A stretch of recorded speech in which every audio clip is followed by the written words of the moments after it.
Okay, tonight we all get old. Some of us will get dementia and Alzheimer's and go into care. But what sort of care will we get as our life savings are drained? Now, you wrote to me with a complaint about the care provider Bupa. It looks great from the outside, brilliant from the outside. So I invited your feedback, and I've been inundated with horror stories. And our original whistleblower, she will front up and talk to us as well. So let's go.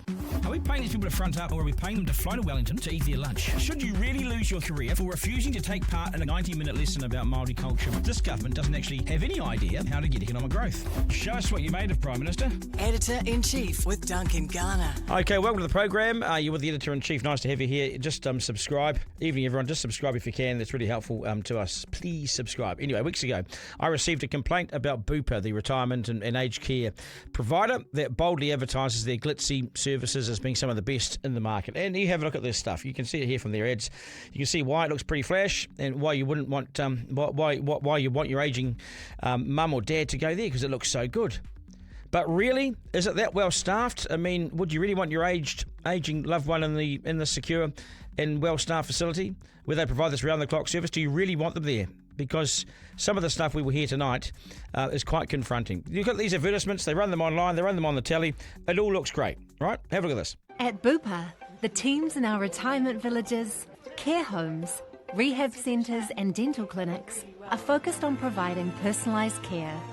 Explore our range of services at bupa.co.nz. But after I received one complaint about staff levels and levels of care, I asked if this was widespread and did people have concerns, and in came the emails, email after email from current staff, scared to be identified but worried about low staffing levels and dangerous practices. I also received emails from sons and daughters and wives concerned about the poor level of care that their mum or dad or husband was receiving.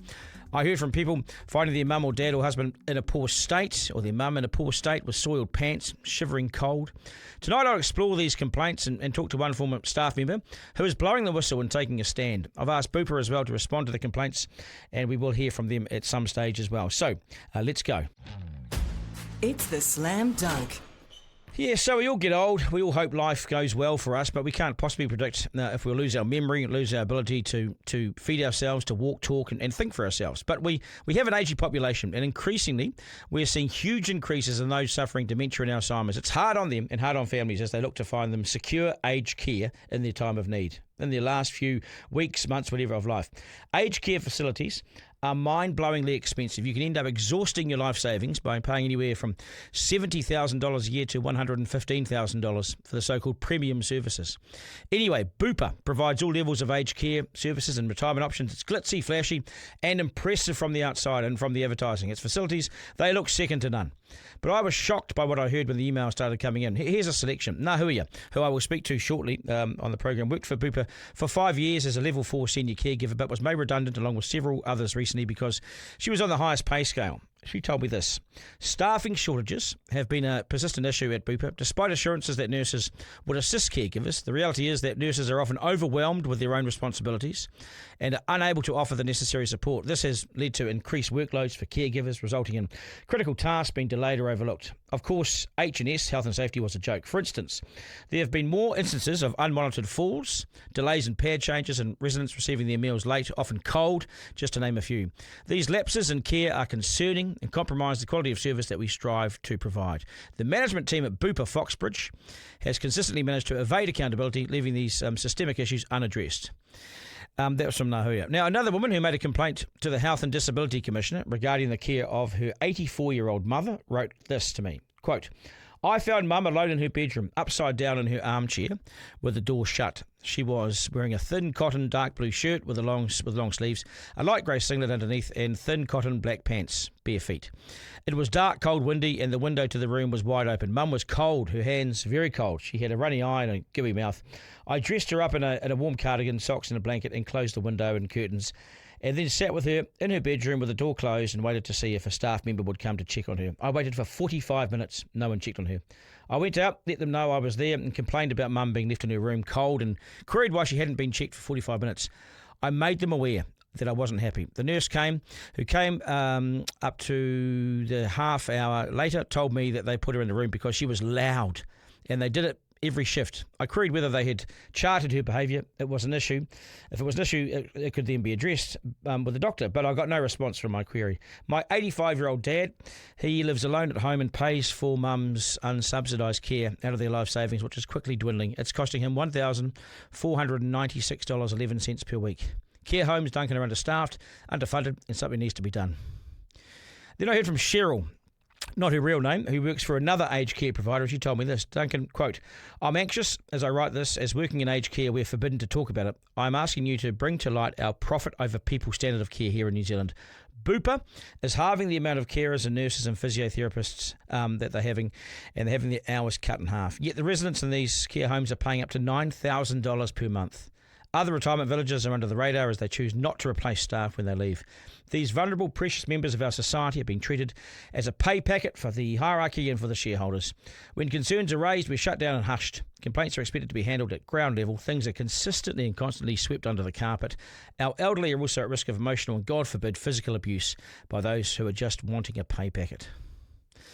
So it's pretty confronting stuff. A current worker at Bupa in Taupo told me, Duncan, quote, it's a mess. Managers seem to have their favourites. The recent roster review didn't do what they said it would. Right people, right place, right time. All staff were supposed to work all shifts, all wings and all days. This didn't happen. Hours have been changed into a mess. We've had a lot of staff here leave in Taupo, I'm sure because of the changes. The workplace become toxic. Staff are not happy but won't speak up. Residents aren't getting what they should as we are pushed for time. Bupa in particular needs a huge overhaul and surprise audits done to find out what is usually hidden. I needed to share this with you as no one seems to be listening. We even tried our local Member of Parliament. I also heard from a former nurse who worked at Bupa until August last year, who said this to me, Duncan, quote, I lost my job because of this evil organisation. They don't care. They're inhumane. Until now, I'm jobless as an enrolled nurse. There's no job available in my area. Bupa has done lots of damage to the mental health of staff whom they abuse and treat unfairly. Lots of their staff now are immigrants from India, Fiji. While I'm a New Zealand citizen, because, well, I'm a New Zealand citizen, they got rid of me. This Bupa is a horrible organisation. The management told lies to the residents' families. They're always short of staff, and those residents who need assistance in eating are left with no one to help them. The food is cold, and they do not eat. They breach health and safety. One staff member using the hoist hurts residents. Lots of health and safety breaches in this Bupa. Their food is cheap bread, cheap porridge, although residents pay so much. I hope it gives you a glimpse into how evil Bupa is and not genuine, all for the sake of money. And a wife wrote to me about the care her husband was getting, saying ratios of one carer for 10 dementia patients was substandard. She continued saying this, quote, Duncan, this care home has gone downhill in the last 2 years. Just to get basic care is such a fight. It's taken me 5 months to finally get proper care for my husband. From having fluids to showers every second day, changing nappies often so he does not smell of urine. No one asked to be put in a home. You put your loved one in there because you can give them what they deserve, but Bupa don't care. Management don't care. I fight for my husband, but a lot of patients don't have anyone to do that for them. You should not have to go through this. This is heartbreaking. It's especially heartbreaking to see someone you love for most of your life not being taken care of. What they advertise is lies. Fantastic facilities, substandard care. She actually continued. She writes, they have lost so many wonderful care workers all because of greed. It's been a complete eye-opener to realise that no one cares about the elderly, from the government to these big companies that only care how much they can take from you. I can't have my name mentioned as I live in the village and my husband is in care. It is pretty confronting stuff, folks, isn't it? And in the case I talked about where the woman made a complaint to the Health and Disability Commissioner, there was an improvement made in the care, but only because she took it all the way through that formal official complaint process to the highest office in the land. Now, I've asked Bupa to get back to me for their reaction to some of this, and I will include their response in upcoming episodes. So we will put the other side of the story, if there is such a thing. But ageing can be a really scary thought, and we're all going to face this with our parents and with ourselves, and then our children will have to look after us somehow. Let this serve as a warning that we need to be on guard and wary what we are buying into. And we also need to be aware that our life savings can and will be spent on this sort of thing. Is there a better way? Do we need to open up our homes and look after are we miserable and don't look after our parents in our own homes? But then that can be challenging too with dementia and Alzheimer's, as you've just seen and you will hear shortly too. Is there a better way? I'm open to hearing from you. Let me know, but it's pretty confronting stuff, isn't it? Editor-in-Chief with Duncan Garner. Yeah, so we'll have a chat to Nahuya. Nahuya, who I mentioned earlier, worked for Bupa for 5 years and has decided that this is too important to stay silent on and to front up on. So she's a whistleblower. She joins me now. She's with a couple of other former Bupa workers who are by her side. You won't see them, but you'll possibly hear from them during the interview. So Nahuya, I'm good on you being so brave and courageous. Kia ora, welcome to the podcast. Tell us about your background then. So you were working where and for how long? I was working at Bupa Foxbridge here in Te Rapa for just under 5 years. And what was your role there? Caregiver, level 4 senior caregiver, delegate, health and safety rep. Yep. Yeah. And you were made redundant along with a few others. Do you know why? Yeah, all the Māoris, because we're outspoken. And they also decided to hire a whole heap of migrants and give them our spots, even though that's illegal. Yeah. Yeah, so they replaced us with the migrants who don't say a word, who will do what they're told when they're told, if they do it properly. Probably cheaper too, eh? Way cheaper. They start them off at about, 23?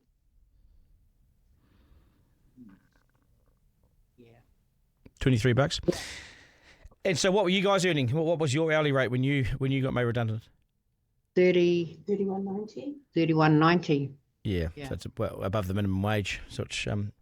Yeah, I see. And so what sort of practices were you concerned about there? How understaffed are they and what sort of practices were you seeing? Some of the emails I've got are pretty confronting about what people are experiencing.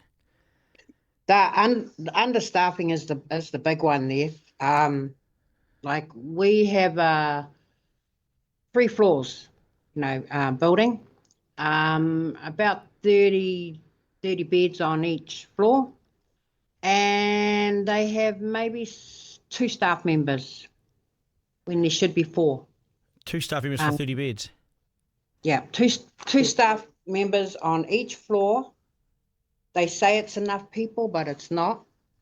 The floors are like a racetrack. They're huge, When you're down one end, and if you're doing a hoist, you're hoisting someone up, you need 2 people. So those 2 people, caregivers, are up there hoisting someone. If someone falls down the other end, we don't find them until we get around there. They don't have any access to alarm bells or anything out in the corridors. So there's so many falls.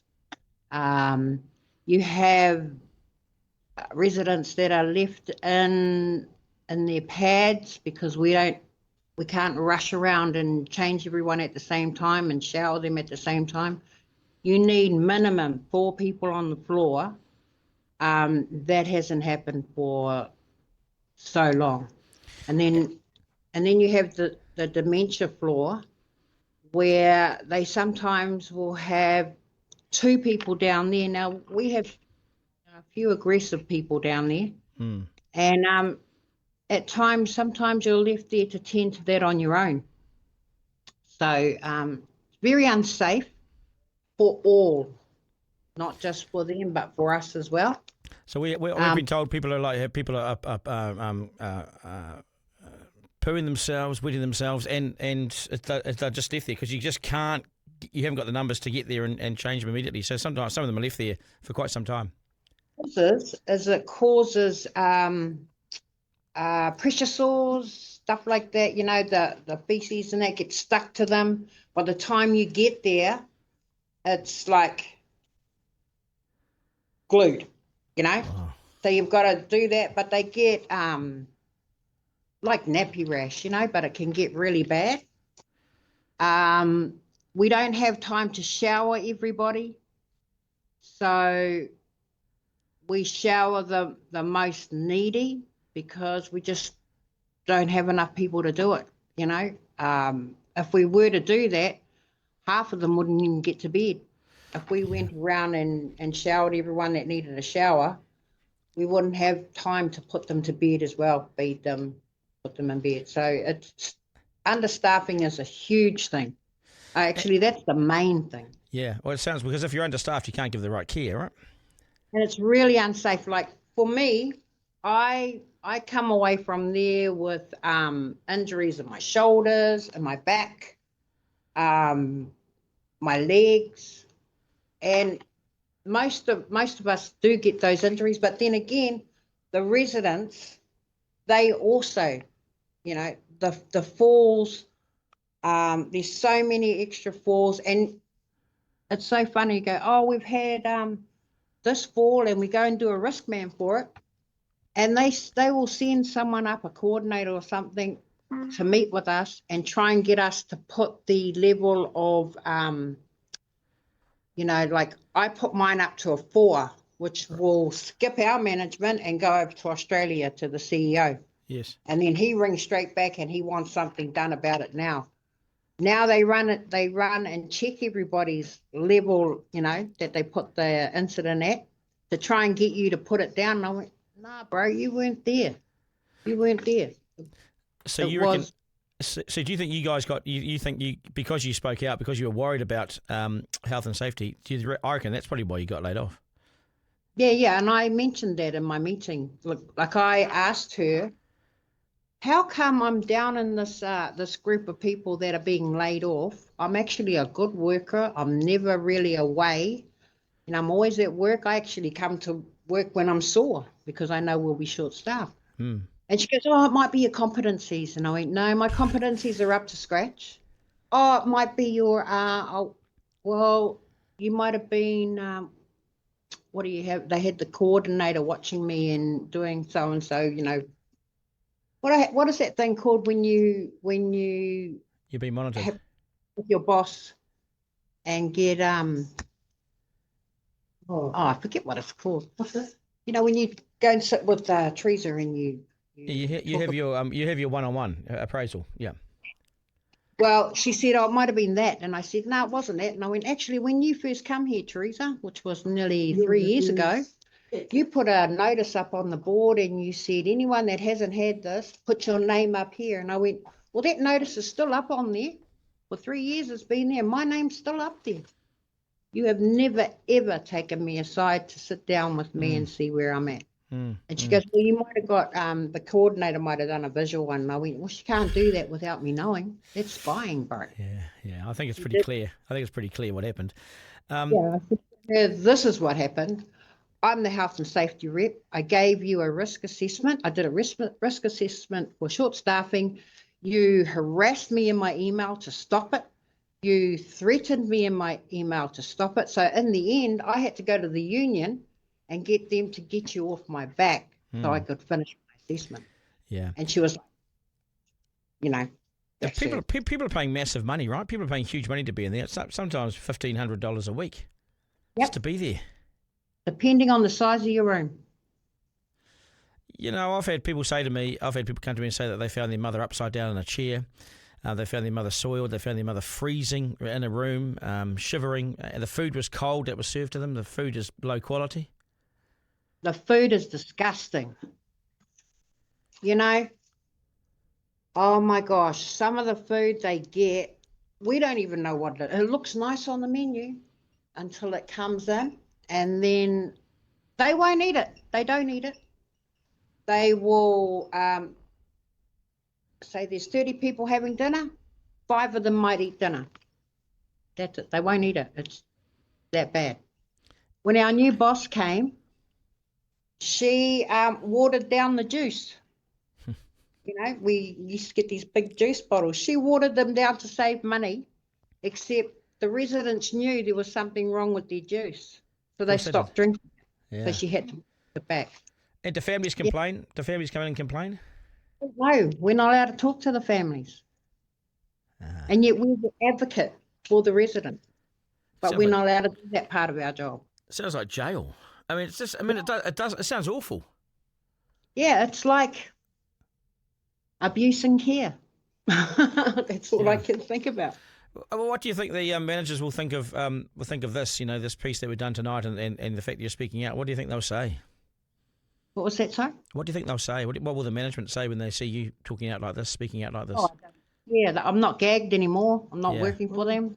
got made redundant. I'm free. I'm going to speak everywhere I can. I spoke up in Auckland on the news last week. Yep. And so, were you gagged when you were there, were you? As the threat, as soon as you speak out, you're gone, right? Say a word when we're there or a word down the road, but then I made a decision, and we got a couple of choices when we were made redundant. We could go, they deployed us to other Bupa sites, and I said, no, thank you, I don't want to do that. And then she said, well, and I went, actually, I don't want to work for Bupa anymore. I'll take redundancy. There's no way I want to work for a place that treats our kaumātua like this, In our homes anyway, is what I know, in our culture, they've done their deed. The rest of their days are supposed to be happy, And looked Those after. guys, if you just trot into a aged care and pretend you're going to see someone, you won't see very many happy people. Unless they know someone's coming for them, they'll zip in them into their rooms, cheer them up, clean their rooms, and then, very sneaky. Do they get many visitors? No, there are some that don't have any family. Those are the ones that we like to sit with. We bring them in staff clothing. Instead of whipping your clothes down to the thrift shop, we actually have good clothes that we go and take in for some of them that don't have family. God, it's scary, this thought of aging, Take them on some KFC or some fish and chips, sit with them when they're dying. This is scary. This is scary. The thought of this is what happens to us when we get older, and we can't control as we get older. You can't control it. This sounds horrific. It is horrific. That's why I've decided to do this is wherever I can. Yeah, good on you. Are people dying prematurely as a result of the care? Are people dying because of the care? Yes, I'd say that. It's happened a few times. One of the other things that I wanted to make sure that you knew is every time Bupa gets an audit, they know when the auditors are coming. So all the, say, caregiver competencies have to be up to scratch, right? If we're not up there, the coordinator will come around and she just ticks and gets us to sign that we've done it. Half of us haven't done it. Yeah. But that's what the auditor gets, all that bullcrap. So everything, they know everything the auditor's coming to look at, and they run around and do it all before they get there when they haven't done a damn thing. So what's the ratio? What's the ratio meant to be? Is it 1 to 10, isn't it? We don't have ratios. That's what we've been told. No ratios. Because especially down in dementia, there should be ratios. You have 2 people down there. Sometimes we actually had to fight for them to get 2 people permanently. But sometimes you'd go down there and there'd be 1. Yeah. And they're fighting. They fight. And I mean, they have some mean fights, those ones down there. The dementia patients? Yeah. There's some really aggressive dementia patients down there that go around. I think the women are the worst. That go around beating everybody up, going into other people's room, helping their self to their stuff. You have no control over it whatsoever, not on your own. You need at least 2 carers to go in there and deal with it. They were quite happy to leave 1. And then if something goes wrong and the family comes down, it's the carer's fault. How long could someone be sitting in their feces unattended for? Oh, here's an example. I used to start at 3:00 in the afternoon every day. I would go in there at changeover. I would walk into the lounge and it just reeked in there. And I'd go along to whoever it was. And this lady her partner always comes up to see her about 4:00. And then I'd rush around because we had to still do, stuff before we went to that. But we'd rush and grab her, go and change her. Her pad was heavy. Wow. How full it was. And it was full. So you'd actually have to shower her before whipping her back out for her partner. But most of the times he was there and he used to just say, thanks, nah, Thanks so much. You're the only one who looks after her. Well, how's this going to stop? Well, what do we need to do? Oh, gosh. I reckon you need to get the story out there, you know, get it out there so that they know. Here, it's just this one manager. I don't even think she knows what's going on in there, but she's going around, not the manager, actually, she's the, what's Barb? She's district manager. District manager. She's the one who all these little commands come down to the managers, and then the managers just go full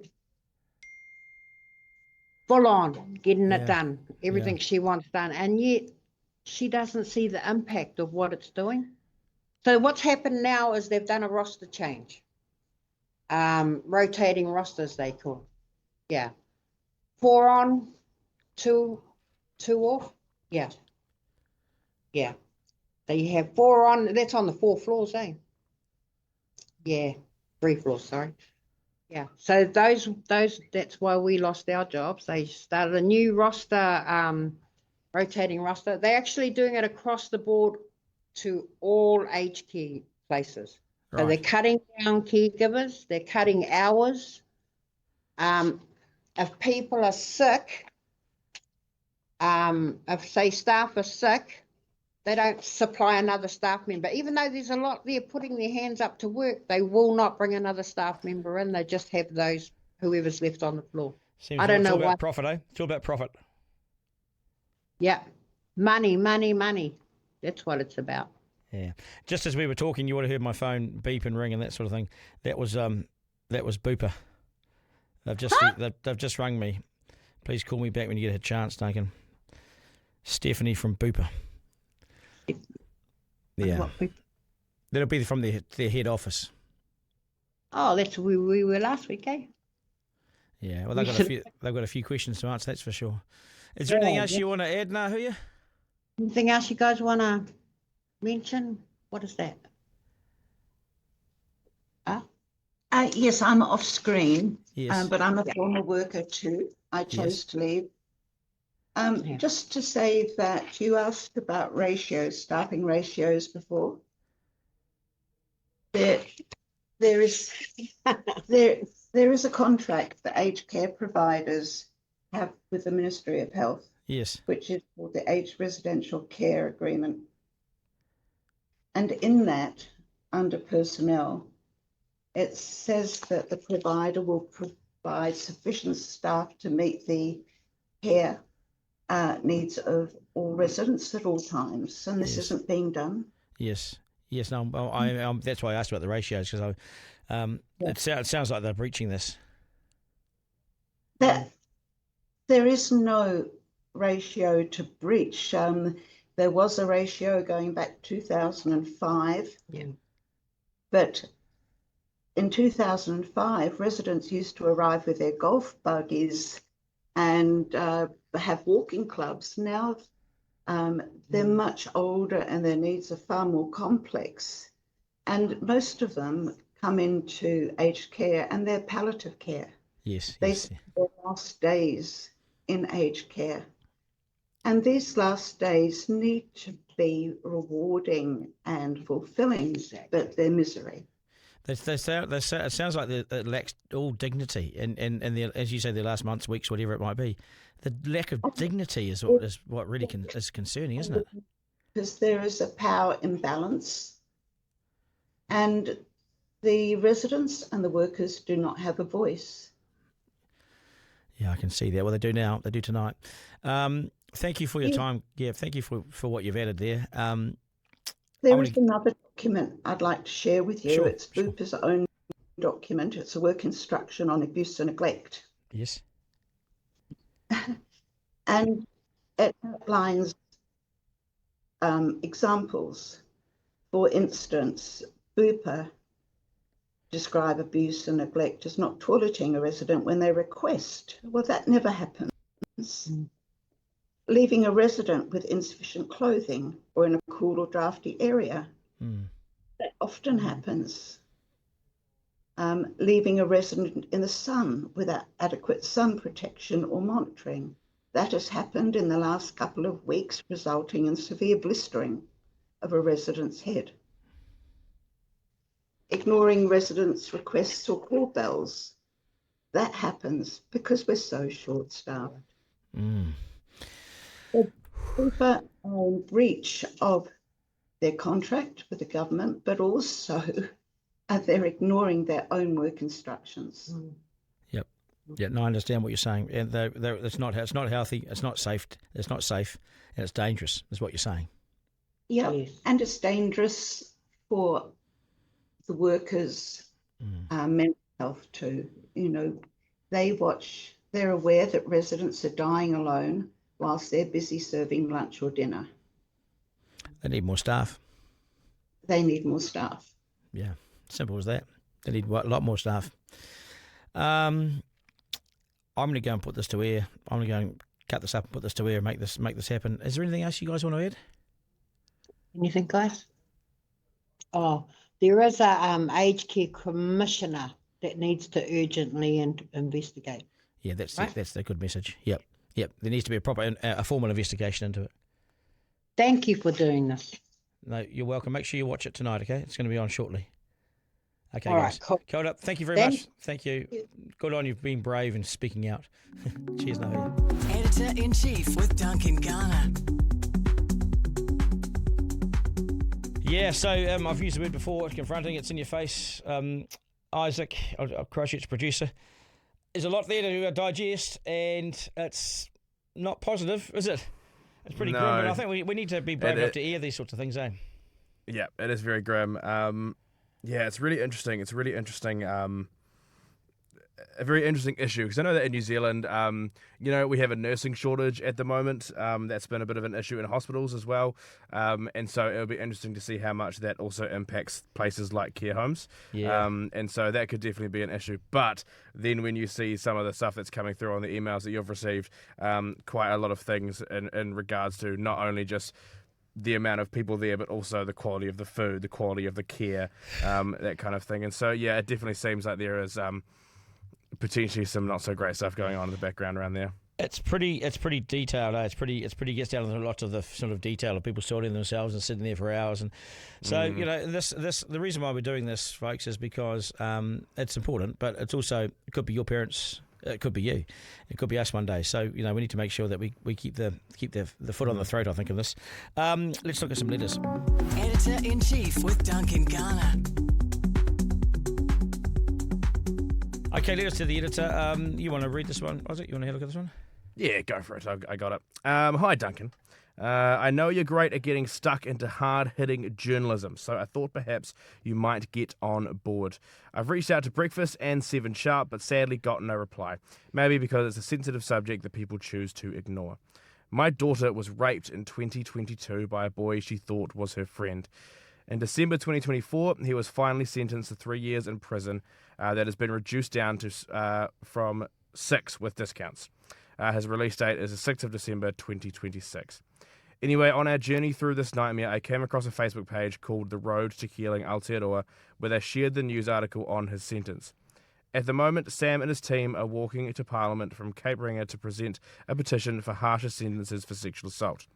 The walk is to try to raise more awareness and shine a light on the bullshit sentences these offenders get. Would you be interested in helping to get this out there, or know of anyone that could possibly help us to do this? If so, let me know. Thanks, name withheld. Yes, I will.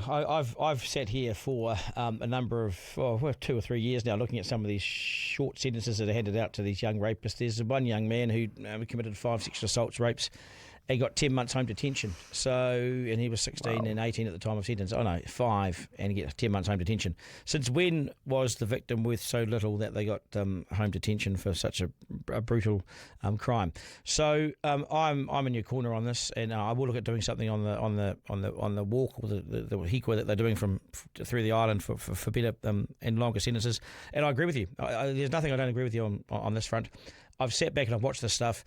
And it's almost like every week you look at one of these sentences, it's just not adequate. It's not adequate for the crime. So, watch the space. We will do something on this.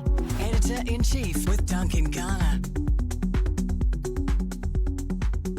Okay, that's us. Thank you so much for your feedback and support. We will have Bupa's response to all this as well. So we'll get all that together and they can get back to the specific claims and allegations that have been made in tonight's episode. But get in touch through our social media, Duncan Garner Podcast on TikTok, Instagram, or flick me an email, duncan@rover.nz. If you're in any other of these care homes or you know of anyone that isn't suffering this sort of stuff, let us know because we can widen this and make it bigger. To my team, Isaac, you're the man. Thank you, boss. Awesome, brother. And we'll do it all again tomorrow. Remember, life's a dress rehearsal. There's no curtain raiser. We all get old. And what sort of care do you want? So this is it. We live in one of the best places on earth still. Get out and enjoy it. Have a great rest of the day. Take care, New Zealand. Ta-da. Editor-in-Chief with Duncan Garner.